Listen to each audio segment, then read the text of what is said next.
আপনারা মিশরের কারি আব্দুল বাসেতের নাম শুনেছেন?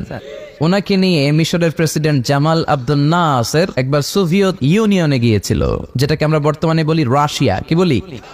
রাশিয়া। তৎকালীন সময় এটা ছিল সোভিয়েত ইউনিয়ন। তো রাশিয়াতে যাওয়ার পরে মিশরের প্রেসিডেন্ট জামাল আব্দুল নাসের ওনার সব প্রেসিডেন্টদেরকে রাশিয়ার প্রেসিডেন্টের কাছে পরিচয় করায় দিচ্ছে যে এটা আমার হোম মিনিস্টার, এটা আমার ফিনান্স মিনিস্টার, এটা আমার এডুকেশন মিনিস্টার, এটা এই মন্ত্রী, এটা ওই মন্ত্রী, এটা ওই মন্ত্রী। তো সব মন্ত্রীরা সুটেড বুটেড, প্যান্ট পরা, শার্ট পরা, টাই পরা, ব্লেজার পরা। কিন্তু কারি আব্দুল বাসেত ব্লেজার পরতেন না, উনি জুব্বা পরতেন।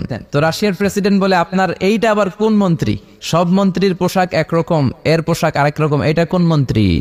জামাল আব্দুল নাসের বলে, এটা আমাদের কোন মন্ত্রী নয়, এটা আমাদের দেশের কারি, এটা আমাদের দেশের কারি। রাশিয়ার প্রেসিডেন্ট বলে, কারি আবার কি? কারণ এরা কারি জিনিসটা কি এটা জানে না, এটা তারা বুঝে না। তো জামাল আব্দুল নাসের বলল যে আমাদের যে পবিত্র ধর্মগ্রন্থ